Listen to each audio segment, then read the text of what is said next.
Today is C10 day. We've been working on the Caprice for the last few days, just getting it cleaned up a bit. I don't think it ever had a real bath, especially on the inside in the last 8 years. So it's got new wiper blades. The oil is fresh in it.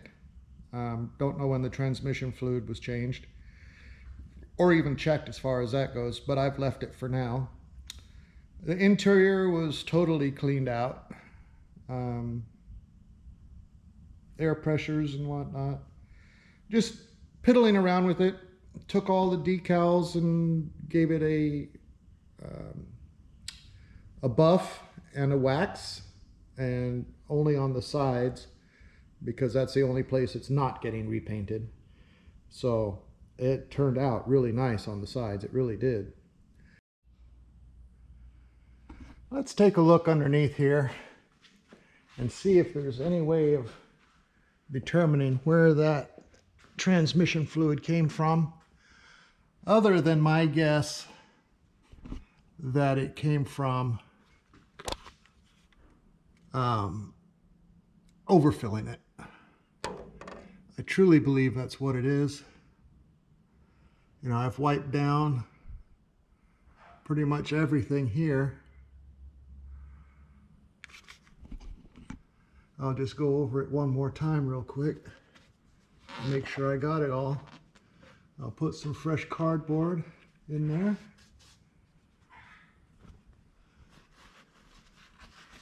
And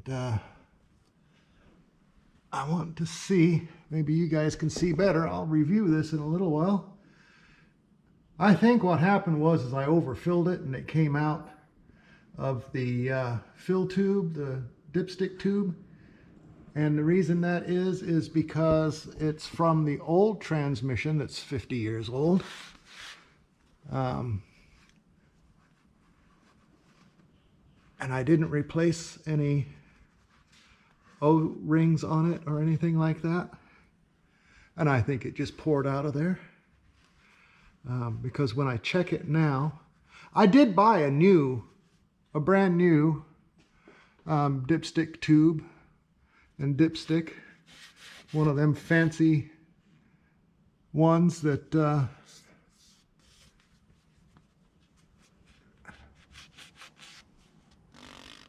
it's a fancy one that is flexible. It's flexible tubing. Now I'm seeing a little bit of transmission fluid in here up next to the gasket.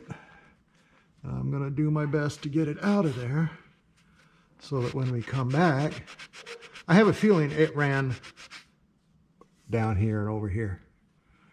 So I couldn't see anything on here above these bolts where it might have come from. Couldn't see anything. So I have a feeling it was just settled all up in there and it came down. Man, I hope I never have to take that off. I do have to take that off. I have a new pen that needs to go on there. And this cross member, well, it looks like it might be bolted on. Looks like maybe I can take it off. Put the jack underneath here. Got a little bit of drippage here from the speedometer cable. There's no gear in there, and I did get a block-off plate for that. So we'll be putting that on as well. I do want to go around and do a nut and bolt check before I take this thing off the lift, which we will do in the next couple days. Hopefully tomorrow. I need to finish putting all the nuts and bolts on the bed, because that's something I have procrastinated on for way too long. So I want to get that done. And I want to start it up on here and see if this booger weld is actually holding or leaking. That'll be interesting to see. I can always touch it up, but hey, I'm not a welder, and you guys can attest to that. But hey, if it works, it works. I like this exhaust. I just hope that since the outlet is is like 2 inches past the cab, I'm hoping that the fumes go out rather than into the cab. If not, then what I'm going to do is extend this and come out here in front of the rear wheel. This 2.5-inch tubing. I can go get, let's see now, how come transmission fluid is on here? How did that get there? I bet it just ran off this. Anyway, it's 2.5-inch in, 2.5-inch out.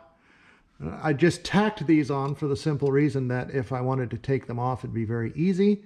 And if I need to, I can take them off, come across this way and out that way about 60 degrees or so, 70 degrees, and just come out right about where this bolt is.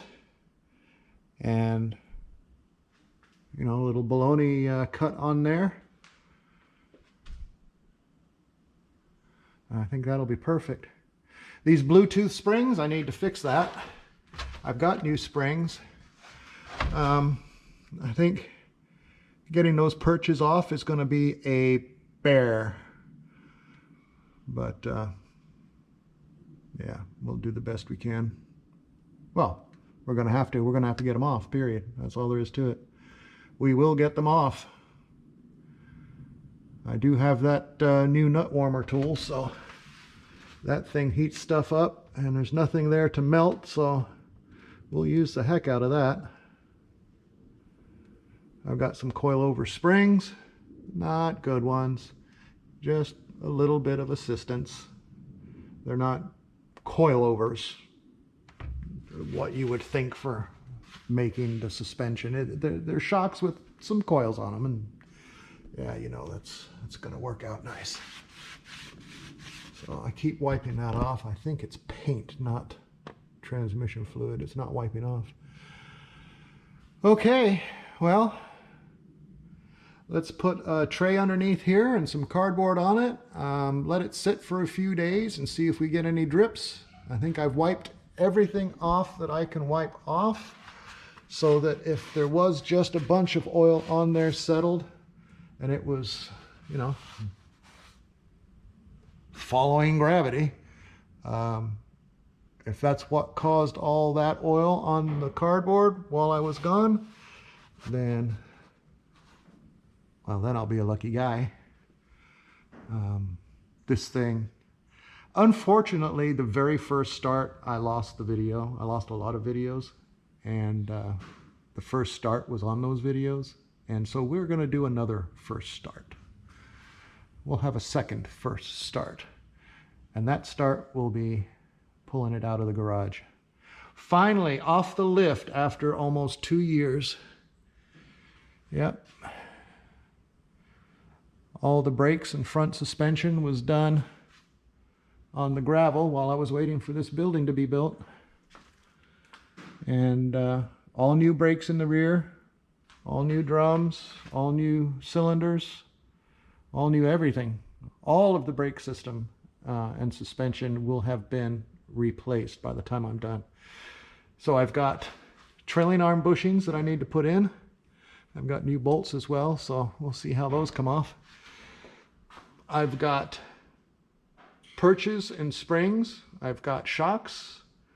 I don't think I'm going to be able to get those bolts off for those U-bolts. I'm going to order new U-bolts when I go inside right now and get them in before I start tearing it apart. What I may end up doing is taking this thing outside after I put all the bolts in for the bed.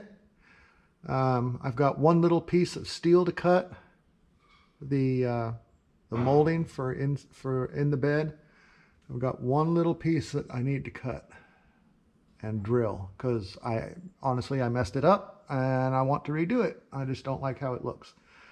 So we will do that, put the bolts in, and this thing will go outside without any problem. I put the old drive shaft on. I do need to do a nut and bolt check because some of the things I didn't tighten up, and I didn't tighten them up on purpose. So we will do a nut and bolt check before we take it off the lift. And then when we start it, yeah, we'll roll it out.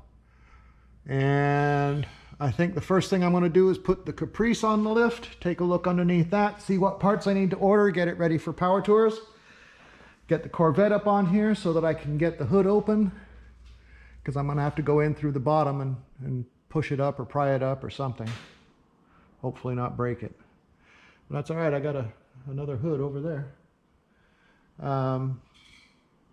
That has a transmission issue. I think when it hit whatever it hit, it probably messed up something on the mechanical aspect of the clutch system. So I need to get it up on the lift and see if everything is still intact. If it is, then we have further problems.